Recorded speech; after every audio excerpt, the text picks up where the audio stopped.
U.S. breaking news, change your read newspaper habit. Stockton, California. Reuters, Michael Tubbs, the 27-year-old mayor of Stockton, California, has a radical plan to combat poverty in his cash-strapped city, a no-strings guaranteed basic income of $500 a month for its residents. Starting in early 2019, Tubbs plans to provide a monthly stipend to a select group of residents as part of a privately funded 18-month experiment to assess how people use the money. And then, maybe, in 2 or 3 years, we can have a much more informed discussion about the social safety net. The income floor people deserve, and the best way to do it because we'll have more data and research, Tubbs told Reuters. The city has not yet decided how many people will receive income from the trial project, which is funded by the Economic Security Project, a philanthropic network co-chaired by Facebook co-founder Chris Hughes. The idea of governments providing a universal basic income to their citizens has been gaining traction globally. The Finnish government is running a 2-year trial to provide 2,000 unemployed people with monthly payments of approximately $660. In Alaska, each resident has long received an annual dividend check from oil revenues from the Alaska Permanent Fund, which Tubbs said is a model for his approach. Last year, the payout in Alaska was $1,100. The Economic Security Project is providing $1 million to fund the Stockton trial after approaching Tubbs to ask if his city would be interested in piloting a basic income program.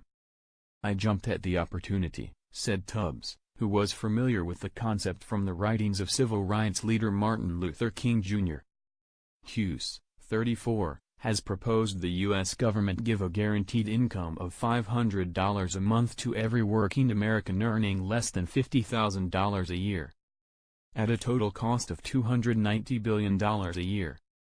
He says a 50% tax rate on income and capital gains for Americans earning more than $250,000 would pay for it.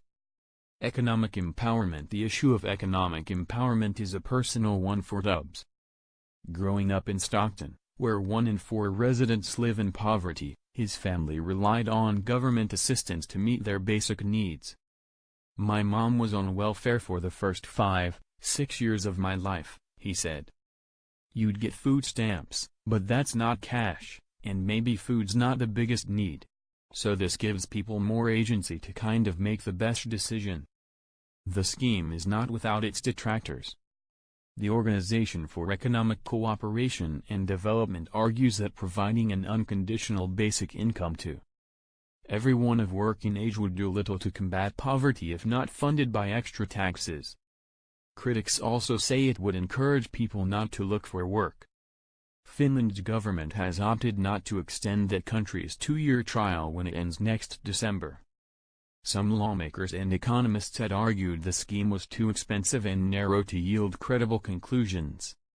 For 31-year-old Shay Holloman, though, an extra $500 a month would just allow her to make ends meet. She was recently released from prison after an 11-year sentence and works a 9-to-5 job at a local nonprofit, then drives for Uber and Lyft in the evenings and at weekends. "I still can't pay all my bills," she said. Moral responsibility. The criteria for participation in the experiment has not yet been decided, Tubbs said. But already, he has been receiving letters and emails from residents asking to be considered. Tubbs says he felt almost a moral responsibility to do something a little bit out the box for his city of 300,000 east of San Francisco. "And I know, for me, I want to live in a community where people's basic needs are met," he said. Community organizer Trina Turner, a pastor who deals with economically disadvantaged people, hopes the experiment will change the way people see Stockton, which declared bankruptcy in 2012 and has high rates of crime and homelessness. "I think it will begin to shift the narrative about Stockton," she said. "Instead of being the miserable city, we'll be the city that people are waiting to come to for all of the right reasons."